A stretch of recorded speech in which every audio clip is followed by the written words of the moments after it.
That would have been unfortunate. Instead of a wedding ring and then our 1979 championship ring.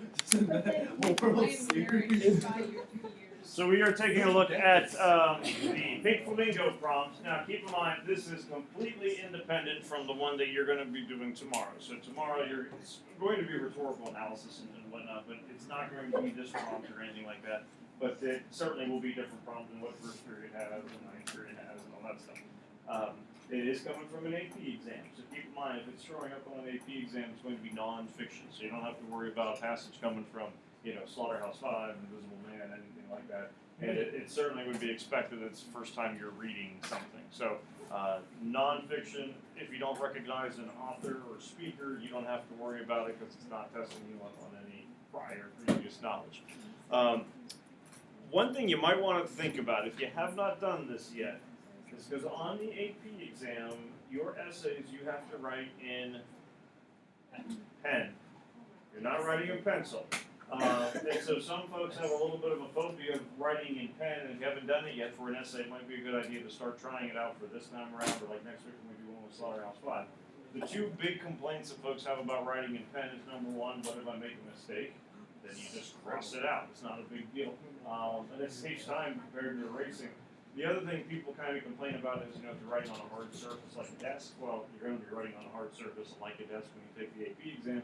What you could do is, when you grab your lined piece of paper, you could grab like a thick stack of paper, and you have more of a cushion that you're writing on, so it's not that writing on like hard desk kind of feeling that goes along with it. But if you haven't written in pen yet, it might be a good idea to kind of start doing that. The AP requirements, remember, are blue and black ink, so if you love fuchsia or magenta, you have to kind of start changing those colors in your mind.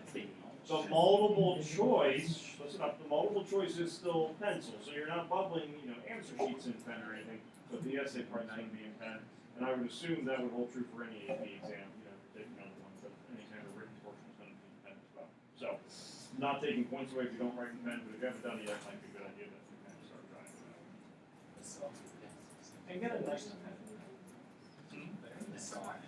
Well, just sometimes if you got like a single sheet going on, it can. Does it make you cram up? Yeah, I mean, you save time with just kind of crossing out, and if it's crossed out, like it could be a single word, that you like black out in pen or blue out, they're not going to read it. If you have a couple sentences or a whole paragraph that you decide, wait a minute, I don't like this, and you cross it out, then that's not part of your score. So you can't read the words, or just the No, lines? you could just put a line through it, it's deleted, so they don't take that into consideration.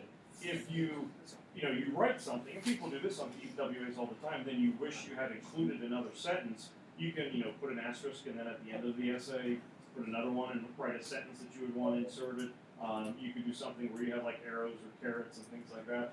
The only rule on the AP exam itself is in the writing booklet, there is, I think they still have it, yeah. There's like a black box, a text box that you're writing in.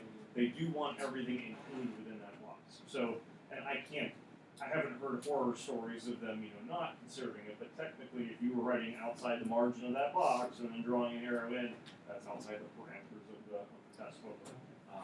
But if it's a rough draft, they know it's a rough draft. They know you haven't looked at the prompt or worked on it for days, weeks ahead of time. So there's always going to be things that you want to change. So for today, what we have here is a question coming from a few years ago about the plastic PinkFlamingo. So it's not exactly a topic that people probably expect that's going to be coming across on an AP exam, but it's still there. The wording of the prompt's a little bit different, but it's still pretty clear what you're dealing with is rhetorical analysis. Remember, if you're ever unsure of what kind of question you're looking at, pay attention to the verb that shows up usually in that last sentence. So, passage below is an excerpt from Jennifer Price's recent essay, The Plastic Pink Flamingo, A Natural History. Essay examines popularity of the plastic pink flamingo in the 1950s. Read the passage carefully, then write an essay in which you, and here is the verb, analyze how Price crafts the text to reveal her view of United States culture. It does not use, the word or the phrase rhetorical devices, literary devices, anything like that. But since you do have the verb analyze, it lets you know that this is going to be a rhetorical analysis. You're analyzing Price's rhetoric that she uses. When it comes to rhetorical analysis, sometimes they give you an argument, sometimes you have to figure it out on your own. This one's kind of right there in the middle.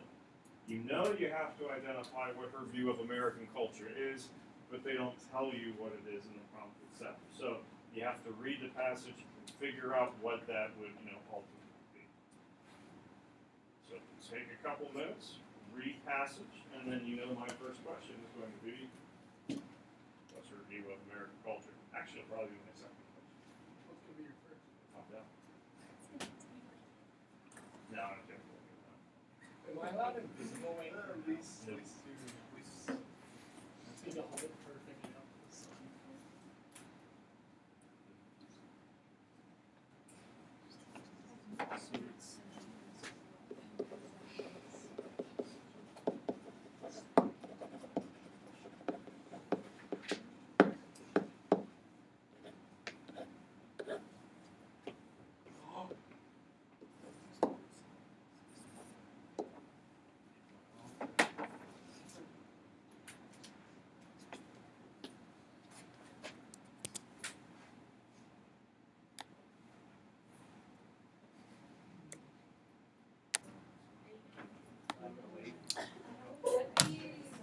Don't write this down yet, like on the back of the sheet or below the prompt. But when it comes to rhetorical analysis, so this is like the first question that I said I would ask. I would say there are like 3 things that you need to pull from the text in order to answer the question correctly. I don't mean like 3 rhetorical devices. Well, what would be 3 things that you need to figure out before you start writing, based from the passage, that would help you have a successful essay? You may like the things. Okay, so one of them would be author's argument. And again, don't write this stuff down yet. I'm going to put purpose with it just because those 2 things tend to go kind of hand in hand with it. So argument and purpose being 1. Since it's rhetorical analysis, you need to be able to find rhetorical devices.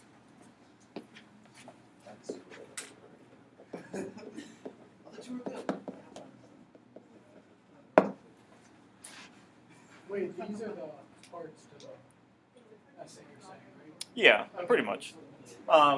And if you're going to locate rhetorical devices, what has to go along with that?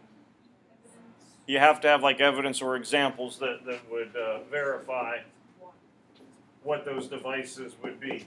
So far as the order in which you would want to find them, and I certainly didn't mean for it to kind of seem like, okay, you have to go in this order.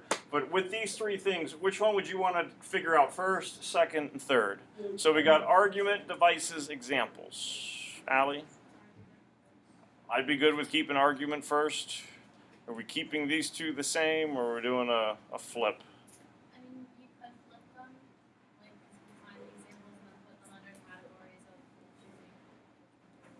You said could. Would you prefer to flip them? It doesn't matter, like, some people like to come up with devices they're comfortable with first and then find examples for it, then you find, like, examples first. And like along those lines, picking random device, but I'd say diction is probably one that people are pretty comfortable with, and even you didn't certainly have to use it, but within the Math Murders article, some of you could have found different types of diction that would be in there. But I think it would be a problem that if you fall in love with a certain device or 2 that you feel really comfortable with, that you try to make that work into the device when it's not a prominent one, that could be a bit of an issue. So yeah, if you locate the argument first, then you find at least examples of evidence of that argument, you can then figure out with those examples and evidence that I've identified which type of devices best fit into that. So for any kind of rhetorical analysis, I think this would be the order that you would want to go. Figure out the argument, the purpose, what are the examples of the evidence for that particular argument purpose. Now that I know what I'm looking at, what terms work best. If you make a mistake about what you are calling a certain device, but your explanation holds true, you get confused with different types of repetition. What's repetition when you have successive sentences or clauses starting with the same word or phrase? Anaphora. you give it the wrong name. You know, you call it a fistrophy or alliteration, but it's clear that you're explaining how that repetition is important. You'll still be okay with it. It's not going to take a 7, 8 essay and knock it down to a 4 or anything like that, just because you used the wrong term. So as long as you can explain the importance of that example, then you'd be all right. So now for the question. Based on the passage, what would be some potential arguments, purposes that Price is throwing out there with our love affair with the plastic pink flamingo?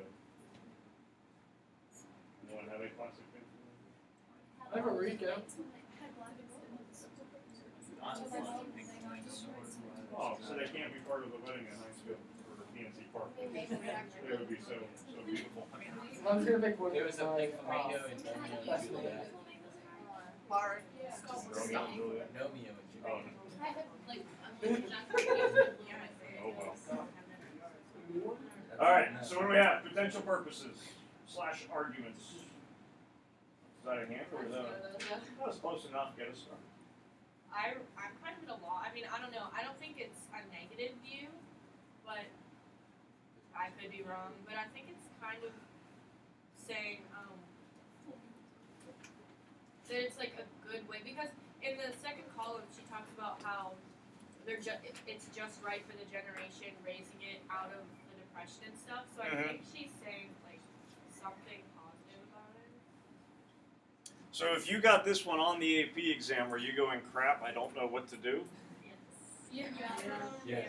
We're really into pink. No, I'm probably just thinking about flamingos She doesn't all the really time. say like I think it's kind of about American There is not a direct, and this is why the flamingo was a great thing. You know, it does mention like appropriate for the culture, but there is not a direct. This thing is good. This thing is bad. You know, and it's. I would say she still takes a stance. It's not like a whole hey in the middle. There was a thing called the pink flamingo, and people just utilized it. Based on, I don't want to make it sound like you have to use diction now or syntax, but do you see anything so far as style or tone that kind of might hint towards this could be good, this could be bad? So far as her viewpoint of American culture, because it's not her viewpoint of the flamingo itself, of the piece of plastic, but our obsession or use with it. I'm not sure if she's saying it's good or bad, but I think she's definitely saying it's like our culture is loud and excessive. Okay, I said excessive and that sounded bad, but I'm not sure if she's saying that. Well, I would say of saying loud or excessive. Excessive is the more like kind of assertive, bitey term that has some traction to it. What would be places in here where that excessiveness kind of starts to come across? And then Noelle, we'll go over to you. I don't know. The one thing that stood out to me was Elvis Presley buying a pink Cadillac. Okay. That was for his mom. Just to be clear. Grace is a fan. I was really He's concerned my about favorite dead Elvis artist. was- And Dead artist. How old are you? Second grade. Someone should- if he wanted to get mom a pink Cadillac but wanted more pink stuff, he could have also gotten along with a pink car, A pink flamingo. pink kitchens, pink cars already, pink washing machines. So that hottest color of the decade, you're certainly kind of dealing with that whole, excessiveness that this could kind of keep going. Noelle? I think she's almost like, based on the last paragraph, I think she's almost making fun of American culture, because like she talks about how like early Christians associated it with the red phoenix, and talking about all these like graceful things that other cultures associate it with, and then we're just like obsessed with classical things. Like, Red Phoenix, Sun God, and even like art, dance, literature, there's still some probably more significant meaning to it than a lawn ornament, which is going to be going all throughout Nebraska, Omaha, and Las Vegas. So excessive, you said making fun of America for it? like, not necessarily making fun of, just more like poking fun at it. But it's kind of like we view it more like, it's more like ironic. It's not She like. says And she, it's Like, no really wonder good it's for earlier. yeah, she uses the term ironic, in the sense that, hey, we're the ones who hunted it and it's extinct, but now we're bringing it back, all in plastic form. Emma? I was gonna say Maria kind of went along with the whole like excessiveness of it, Okay. but this goes along with pink. The fact that like the author names just like a crap ton of pinks and like random colors, and I cannot tell a difference between like Up top. Right side. there's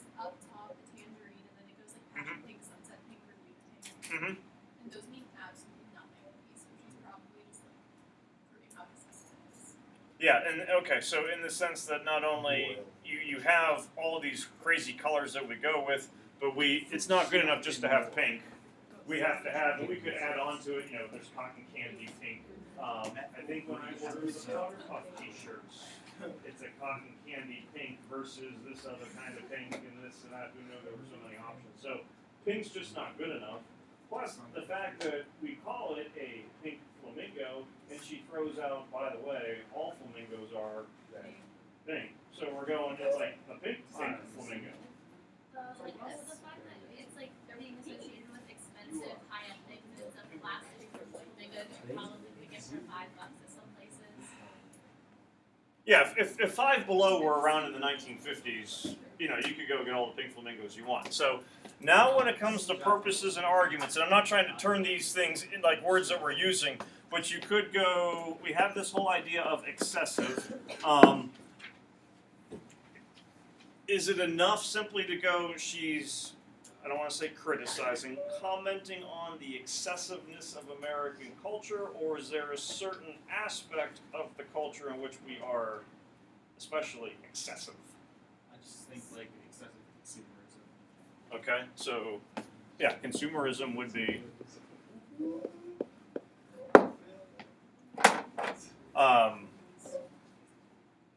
You got these pink flamingos all over the place. They're kind of showy. We might think of them as being kind of glamorous in some ways. Others look at it as being kind of gaudy.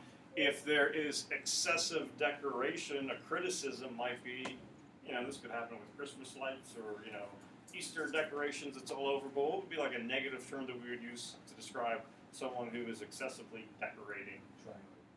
Did you say fluent? Lonely. Yeah, it's not too negative. Just like I'm thinking of like an O term. avoiding. Ostentatious. I knew you were going to say Austin. Hey, we're talking about flamingos.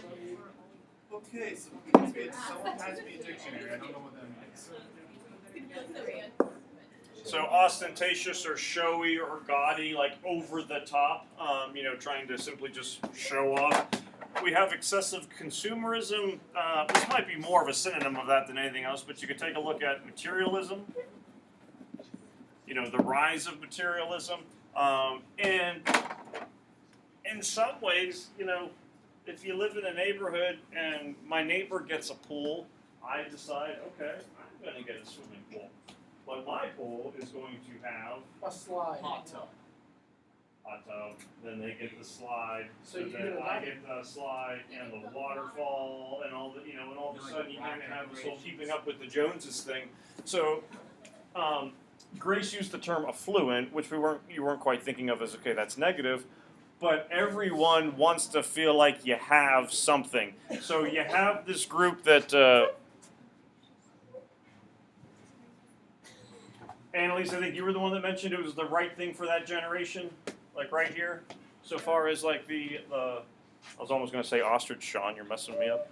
For the pink flamingo, it was forward-looking rather than old-fashioned. It's just right for a generation that was coming out of the Great Depression, who had just survived World War II. So it was nice to have something that kind of seemed to think of value, that has some, we want to feel like we are affluent, that we have wealth, that we are living, kind of like a lavish lifestyle. Is she absolutely negative and critical and condemning people? I don't think so. I mean, there's parts where she does get a little bit more negative than others, but simply pointing out that this is like the perfect symbol, the perfect object to associate with our desire for wealth and affluence, or it really kind of highlights that excessive consumerism. You could argue she's kind of being critical of it in that way, but these are certainly some aspects of American culture that she would look at. She doesn't come out and say this is a terrible product, it's a waste of time if you buy it, but you can certainly start, I think, to pick up on ways in which she might be going, we probably took it a little too far. Where would be now, not worried about devices, but what would be some details from the passage that I could look at that could let us kind of recognize maybe this excessive nature of American culture? It doesn't have to be the consumerism that Kobe mentioned, but the fact that we want to take things up an extra extra notch all the time. Just like when it says like it starts with the one hotel that pops up with the flamingo, and then more and more starts doing on restaurants and everything being like associated with flamingo, just because that one hotel was associated with it like high end. Right, so we get the one here in Miami Beach, the first kind of grand one that we have, and then as you get along, you start to get more modest hotels, but there's still that mimicking thing. And then what's going to show up brighter, a pink flamingo, than in the grass? If we throw one out in the desert, 1946, we got the Flamingo Hotel. So that kind of copycat, lifestyle that folks sometimes do starts to happen with this. What else about that showy nature, excessive nature? Elvis had to have one. Bugsy has his hotel. I just think like the exorbitant amount of colors kind of just strikes out to me like, okay, we just want to make it pink. We don't need these many colors. Okay, and like how like Emma was kind of mentioned about this before, the passion pink, the sunset pink, the Bermuda pink that we would have. Also up here then we have the whole bunch of different kind of colors that would be out there, tangerine, broiling magenta, livid pink, Congo ruby, methyl green sounds like a terrible color. I don't know what that would Sounds like cough syrup. have some night will flamingos.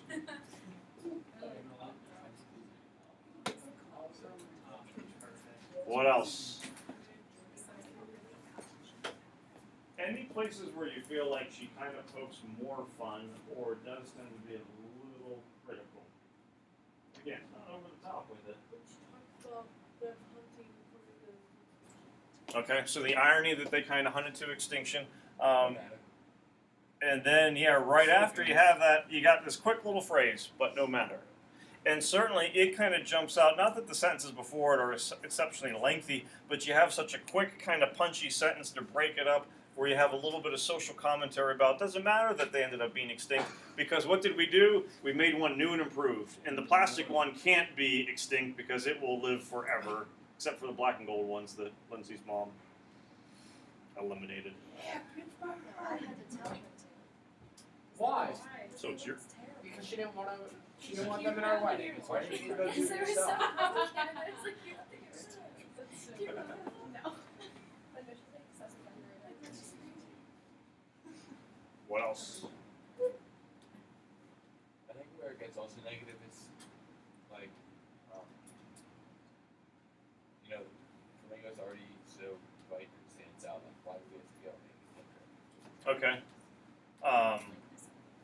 So kind of like down here, there's already a sense of boldness to it. Why do we have to make it kind of brighter with that? And It's line 48.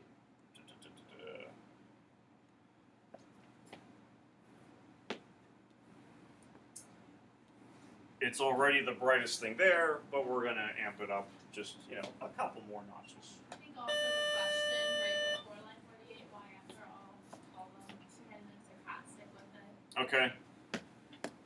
It's not like they're gonna be something else. Obviously it's gonna be a pink flamingo, because that's what flamingos are. When she compares how other cultures see the flamingo, and she puts at the end, no wonder that the subtropical species stood out so loudly when Americans and temperate New England reproduced it, brightened it, and sent it wading across an island sea of grass. I don't get it. What'd you say? I don't get it. Is that a reference to something that I'm just not getting? Or? Well, she's not making like a specific allusion to something, but where okay. where would flamingos be naturally? Where would Down flamingos be? In their coastal, much warmer climate. So it's something that would definitely be a regional animal. It's not going to be like a squirrel that you're going to see kind of all over the place. So I don't expect, and I haven't made too many trips to Florida, but I don't recall any time that I've been in Florida going to Disney or some other kind of place that you'll look out in someone's lawn and there it is, that great big buck deer that if you drive through Allegheny, Westmoreland, Butler County, you'll see people have like deer lawn ornaments, whether it's for target practice or they just want a random deer to make it look nice. But you go through some little Cape Cod town in Massachusetts in 1974, and there's a pretty good chance you're going to come across a pink flamingo. Or it could be happening in Nebraska. It could be happening, in any kind of random state. So no wonder that subtropical species stood out so loudly when Americans in a place that would be totally separate from it, temperate, easy, calm temperatures and climate, decide that, hey, we want to have it too, and you send it across waiting in that inland sea of grass. So all throughout America it went. If everyone has it, after a while, you also kind of tend to cheapen the meaning of it, not just the price tag, but it doesn't become an important symbol anymore. Whereas early Christians, red phoenix, ancient Egypt, sun god Ra, literature, dance, culture, it's an important thing. And what are we doing? We're now just kind of making it less and less important.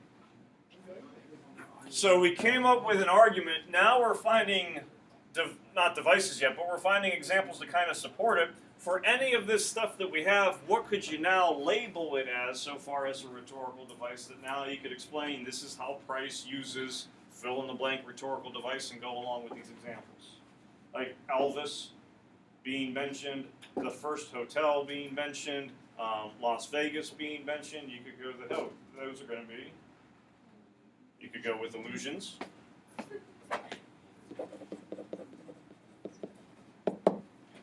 Elvis, first Grand Hotel, stuff down here. So you have some illusions that would be happening. You could even argue you got some illusions happening with reference to Great Depression and all that kind of stuff. Certainly, you could go, hey, we have examples of irony, since she does kind of mention that it's ironic. You wouldn't want to go, she uses irony when she states that this was a little ironic. But if you were to explain the irony is that it's something that we eliminated and then we decided to bring back, but we had to make it bigger, brighter, bolder, then you have some irony that you could use. What is she doing at the end when you have what the Christians did with it, or at least how they viewed it, ancient Egyptians, people in Mexico and the Caribbean versus what we're doing? It's an important symbol for them.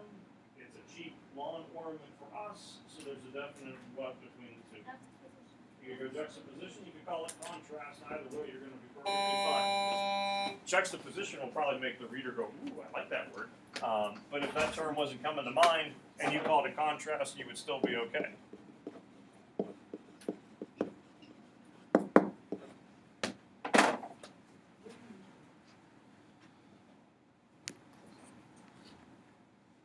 Yeah, I took that last sentence very wrong. Juxtaposition is going to be the contrast as to how early Christians, ancient Egyptians, people in Mexico and the Caribbean view it, as opposed to these folks just, hey, here's these pink flamingos all over the place.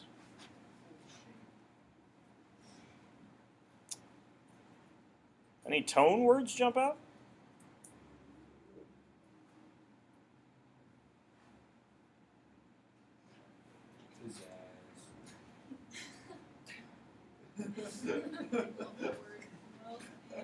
You got pizzazz. You also have the sassy pinks that are getting mentioned. If something be quoted, can you use it in a tone argument? Because obviously I made the choice to put it in, but Oh, yeah. I would still say you could. I mean, yeah, it is being quoted from Marling, sassy pinks, hottest color of the decade. But she's certainly picking those, and you wouldn't have to go, she uses quotes, or she uses valid sources to kind of back it up. But her inclusion of sassy, I think it's coming off of where you list all these passion pink, sunset pink, Bermuda pink, is going to reinforce that excessiveness of it as to why can't you just call it pink? And the excessiveness of it, the fact that it's going to be in washing machines, cars, and kitchen counters. She still includes it into her writing, even though she's not the original author of it. It would still be part of the rhetoric that she's using, so it would still be open game. You might, a lot of times be more of a allusion to a great writer, but I don't think going, ooh, Marling, I know her, that's a big-time writer. You would still be able to incorporate it, and that'd be fine. But yeah, you could use, you mentioned the pizzazz, that would be over here. Yeah, that would certainly be good too. And the fact that even that you keep having those hotels popping up all over the place, the more modest ones would work. We had reference to here, but no matter. Not really a not really a diction thing, but you can make reference to the syntax. The abrupt short sentence kind of causes you to pause. There tends to be some maybe sarcastic, condemning, critical tone kind of happening with that. That it's no matter that we killed it, but hey, we brought it back bigger, better, badder than ever. Before. Emphasizing those points would be fine. And whether you were someone who Elvis, where you have celebrity people loving him still, or you were part of the criminal element, it was going to be used by everyone. But sometimes if celebrities like it, then we absolutely want to have it as well. And so that could even be kind of part of the argument that you use. Allusion, juxtaposition, the imagery, overall tone, those would all be terms that you would absolutely be able to use with it. Bare minimum, could you get 2 body paragraphs out of it? Absolutely. But I think getting 3 wouldn't be all that bad. And just even like the irony of it, you could go. The fact that we're talking about irony, the fact that you talk about maybe a little bit of sarcasm with it, you could go satirizing, American culture as your purpose would be an option as well. It doesn't just have to be critical. So would you recommend 2 quotes per paragraph? Or 2 examples? Lindsay's rubbing off on you. Why? Because anytime we do these passages, she's always worried about how many examples per body paragraph for it. This is different than a book or a short story. You don't have 400 pages to pull from. You have one passage. We have allusion going here to 3 different places, so you could certainly use allusion as a device and be able to mention multiple things that happen with it, and that would be fine. If you made reference to allusion and Grace went all in on Elvis and was, okay, she's incorporating Elvis because he's the celebrity of the day and he's the person who people would try to mimic, and she makes no reference to Miami Beach's First Grand Hotel or gangster Bugsy Siegel, she would still be okay with her allusion. So if you can incorporate multiple examples and they all fit together, by all means include them, but you wouldn't want to eliminate this contrast or this juxtaposition at the end because I can't find another one later on. You're looking for the best example that matches up with that specific argument purpose that you're looking at. So if it's 1 example, it's 1. If it's 3, it's 3. Since they talk about the different years and like the hotels and people, so could you say like historical events, or is that not like? No, you could. I think there'd be an easier word to use back from the old Diddles days. Syntax. Remember, we did diction, imagery, details. For nonfiction, you're going to have more details showing up than you would with like a fictional work. So if you wanted to incorporate, the dates and all the different years and things like that, the details would be fine. For nonfiction passages, you're going to have less symbolism, motif kind of stuff, just because the passage isn't as lengthy. When it comes to nonfiction, you will have more details. You'll probably have more syntax, maybe even more of that ethos, pathos, logos. Yeah, you're doing nonfiction. The most common one for rhetorical analysis is going to be letters and speeches. By no means guaranteed, but it's going to be nonfiction. So they're nonfiction. Yeah. The only exception, you're not doing this one. The only exception I can think of would be the 1 year the rhetorical analysis was an excerpt from Julius Caesar, like the Shakespeare play, and it was when Decius is trying to convince him to go back to the Senate. So before he gets assassinated. So there were still persuasive techniques, but technically it was not.